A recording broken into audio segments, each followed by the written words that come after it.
একজন ফুসফুস ক্যান্সারের আক্রান্ত রোগীর হোমিও চিকিৎসার অনেক উন্নতি লাভ করেছে তার একটা চিত্র তুলে ধরছি। কী নাম আপনার? মোহাম্মদ মনামিয়া। মনামিয়া, আপনি কি সমস্যা নিয়ে আসছিলেন? আমি আসছিলাম ফুসফুসি ক্যান্সার লিয়া। আর আর আপনার শরীরের ব্যথা, মাজা ব্যথা, এগুলা তারপর থেকে আমি একটু উন্নত হয়েছি। এখন আমার বেশিরভাগই দুর্বলটা, ওজনটা বেড়েছে? ওজনটা বাড়িছে। ওজন কত কেজি বাড়ছে? ওজন 1.5 কেজি বাড়ছে। 1.5 কেজি বাড়ছে। 1.5 কেজি বাড়ছে। আগে ওজন কত কেজি কম ছিল? 30 কেজি। 30 কেজি ওজন কমে গেছিল। হ্যাঁ। আমার কাছে যখন এসেছিলেন গত সপ্তাহে 15-20 দিন, 1 মাস আগে, হ্যাঁ, 1 মাস আগে যখন আসছিলেন তখন ওজন ছিল 31 কেজি। 31 কেজি ওজন ছিল। খুব দ্রুত ওজন কমছে, তখন ওজন ছিল 31 কেজি। তো আপনার এখানকার এই যে ওজন 31 কেজি, এখন ওজন হয়েছে 32 কেজি 700। আজকের ওজন হয়েছে, এই যে আজকের ওজন হলো 32 কেজি 700। আরও ইমপ্রুভ হলো, ওজন বেড়েছে, ক্ষুধাও বেড়েছে। আপনার আগের চেয়ে খিদাটা বেড়েছে? খিদাটাও বাড়ছে, রুচিটাও একটু বাড়ছে। সঠিক বলছেন তো? হ্যাঁ। না কোনো আপনি বাড়িয়ে বলছেন? না না না, আপনার ওজন বেড়েছে, ক্ষুধাটা বেড়েছে। আগে তো ক্ষুধা একেবারেই ছিল না। অর্থাৎ ওনার হ্যাঁ আগে ক্ষুধা। এখানে খাবার খেতে পারে না, ক্ষুধা আছে কিন্তু খেতে পারে না, অল্প খেলে পেট ভরে যায়, নিজ পেট ফুলা। আপনি বলছিলেন অল্প 2-1 লোকমা খেলে পেটটা ভরে যায়, নিজ পেটটা ফুলা থাকে এবং ক্ষুধা আছে কিন্তু খেতে পারতেন না। এখন কি আপনি খেতে পারেন? এখন খাইতে পারি। সঠিক বলছেন তো? হ্যাঁ। তাইলে এখন ক্ষুধা আছে, খেতে পারে, এবং ক্ষুধাও আছে, ক্ষুধাও বেড়েছে। ঠিক আছে? তাহলে আপনার এই ফুসফুসের ভিতরে একটা টিউমার আছে। হ্যাঁ, ক্যান্সার বলছে, টিউমারের কথা বলে নাই। টিউমার ক্যান্সার, টিউমার থেকে তো ক্যান্সার হয়েছে, ফুসফুস ক্যান্সার। ঘন ঘন একটা জ্বর আসতো আপনার শরীরে, এখন জ্বরটা আসে না, এখন শুধু পেটটার ভিতরে আসে। এখন জ্বরটা নাই, জ্বরটা নেই। আর আপনার বলছিলেন যে কাশি এবং বুক ব্যথা হয়, এখন নাই। কাশি ব্যথা, বুক ব্যথা নেই, আলহামদুলিল্লাহ বলেন। আলহামদুলিল্লাহ, ভালো হয়েছে। আরেকটা বিষয় হলো, আপনি বলছেন আপনি কোমর ব্যথায় ভুগছেন। হ্যাঁ, আপনি কোমর ব্যথা এবং পুরো শরীরে ব্যথা, এখন নাই নাই, এখন ব্যথা বেদনাও ভালো আছে? না, মাশাআল্লাহ, আলহামদুলিল্লাহ ভালো আছি, এখন ভালো আছি। তো আপনাকে ধন্যবাদ জানাচ্ছি। দেখুন বন্ধুরা, এই হচ্ছে রোগীটার কেস। সে ফুসফুসের ক্যান্সার, ডান বক্ষে একটা সিরিয়াস ক্যান্সার হাসপাতাল থেকে আপনি চিকিৎসা করে বের করে দিছে আপনাকে। ক্যান্সার হাসপাতাল থেকে চিকিৎসা করে ওনারা চলে আসছে। ওনারা বলছে যে এখানে আর কোনো চিকিৎসা নেই। তো এখন সর্বশেষ খবর পেয়ে Ansaria homeo research and medical centre Comilla চলে আসছেন। তো অনেক পরীক্ষা নিরীক্ষা করেছেন, তো এখানে বলছে যে সেল কার্সিনোমা। রিপোর্টগুলো আছে না? রিপোর্টগুলো দেখি। এক গাদা পরীক্ষা আছে, অনেক পরীক্ষা নিরীক্ষা আছে, দেখতে পেলাম অনেক পরীক্ষা, অনেক ওষুধ খেয়েছেন না? অনেক ওষুধ, অনেক পরীক্ষা নিরীক্ষা আছে। হিমোগ্লোবিন 11,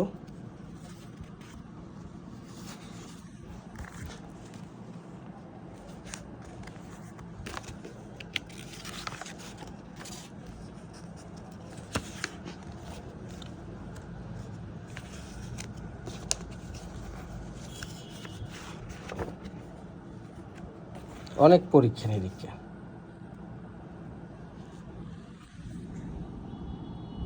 রাইট লাং মেস,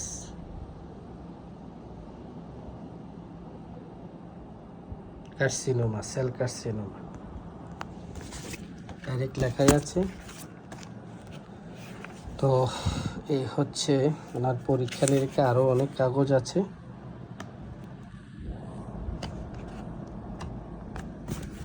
তো অনেক পরীক্ষাই করেছেন আপনি, অনেক পরীক্ষা দেখতে পাচ্ছি।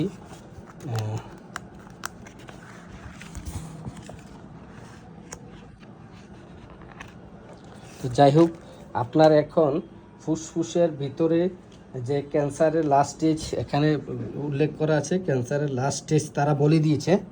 ঘন ঘন জ্বর আসে এবং খুব দ্রুত ওজন শুকিয়ে গেছে আপনার।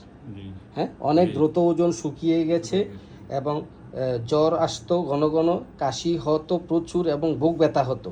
জি হ্যাঁ, এবং শরীর শুকিয়ে হাত পা দুর্বল হয়ে হাত পা বাঁকা হয়ে আসতো আপনার, দেখাই আসতো। বাঁকা হয়ে আসে, দুর্বলতা আছে, ক্ষুধা খেতে পারতো না, কোমর ব্যথা, পুরো শরীরে ব্যথা, রাত্রে শুলে ব্যথা বেড়ে যায়। তো আমরা তাকে প্রথম ওষুধ, এই হচ্ছে তার বংশগত ইতিহাসে তেমন নাই, শ্বাসকষ্ট, টিউমার আছে, আর হচ্ছে এই পার্টিকুলার, অর্থাৎ সে শীতকাতর, স্বপ্নে পড়ে যায়, দুর্ঘটনা দেখে শীতকাতর, রাগ খুব বেশি না, জি আপনার রাগ খুব বেশি, জি তো এই দুঃখ চাপা রাখে, এর হচ্ছে কৃপণতা আছে না, আপনি একটু হিসাব করে টাকা পয়সা হিসাব করে চলেন, হিসাব এই করে। হিসাবই চলেন না, না অর্থাৎ গ্রামের যে ভাষায় বলে আর কি কৃপণতা, জি জি হ্যাঁ একটু নিজের জন্য খরচ করতে হ্যাঁ। একটু কৃপণতা দেখান, ঠিক আছে, হ্যাঁ, একটু কৃপণতা আছে, আমরা তার কাছ থেকে পেলাম সরাসরি। এই যে কৃপণতা, নিজের জন্য খরচ করতে সে একটু হিসাব করে করে, ঝগড়া গ্যাঞ্জাম অপছন্দ, পর দুঃখ কাতর, দয়া মায়া আছে, খাবার পছন্দ, মাংস ফার্স্ট গ্রেড পছন্দ, লবণও ফার্স্ট গ্রেড পছন্দ, তিতা খায়, তবে গরম খাবার ফার্স্ট গ্রেড, আপনার গরম খাবার খুবই পছন্দ, হ্যাঁ হ্যাঁ, খাবারটা গরম হলে খুব বাসি পছন্দ, হয় না। আপনি বাসি খাবার ঠান্ডা খাবার পছন্দ করেন না, খান না, না হ্যাঁ, না তো এই হচ্ছে তার গরম খাবার পছন্দ। তো এই আমরা তাকে প্রথমে ওষুধ দিয়েছিলাম লাইকোপোডিয়ামে তার ওজন বেড়েছে 1.5 কেজি।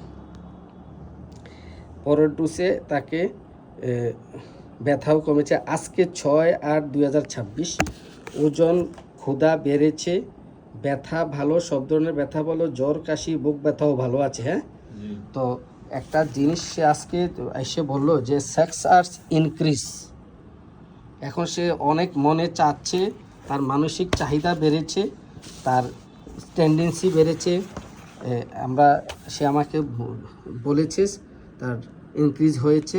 এবং ধন্যবাদ জানাচ্ছি ডাক্তার হেনিম্যান স্যারকে, যিনি এই বিশ্ব মানবতার, রুগ্ন মানবতার মুক্তির জন্য হোমিওপ্যাথি আবিষ্কার করে আজকে এই বিশ্ব মানবতাকে, পৃথিবী সুস্থ করার জন্য যে উনি মানব কল্যাণের জন্য যে অক্লান্ত পরিশ্রম করে মানবতার মুক্তির জন্য এই হোমিওপ্যাথিক আবিষ্কার করে দিয়েছেন। আজকে ওনার চিকিৎসা পদ্ধতিতে কি আমিও ভাই হাজার হাজার সালাম জানাই।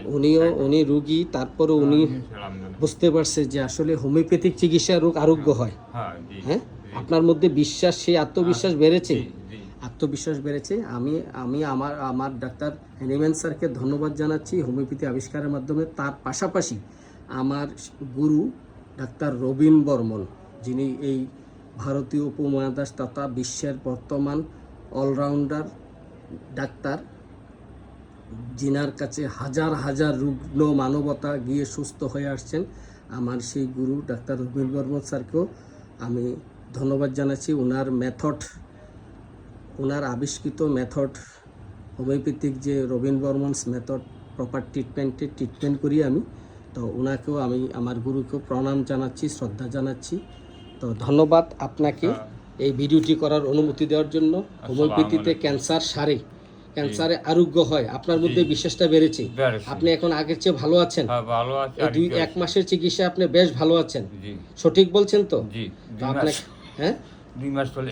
2 মাস চলে, 2 মাসে আপনি বেশ ভালো আছেন, ঠিক আছে, হ্যাঁ তো আপনি আরো সুস্থ হয়ে যাবেন। আপনি হোমিওপ্যাথির সাথে থাকুন, হোমিওপ্যাথির প্রচার প্রসার করবেন, এবং আলহামদুলিল্লাহ। হ্যাঁ, এই আপনি ওষুধটা খেয়ে যাবেন, একবার সম্পূর্ণ সুস্থ হয়ে যাবেন, যেহেতু যতটুকু ভালো আছেন একবার সম্পূর্ণ সুস্থ হওয়ার জন্য হোমিওপ্যাথিক ওষুধটা খেয়ে যাবেন। ধন্যবাদ আপনি আপনাকে। গুরুকে সালাম জানাই, আপনাকে সালাম জানাই, আমি ধন্যবাদ।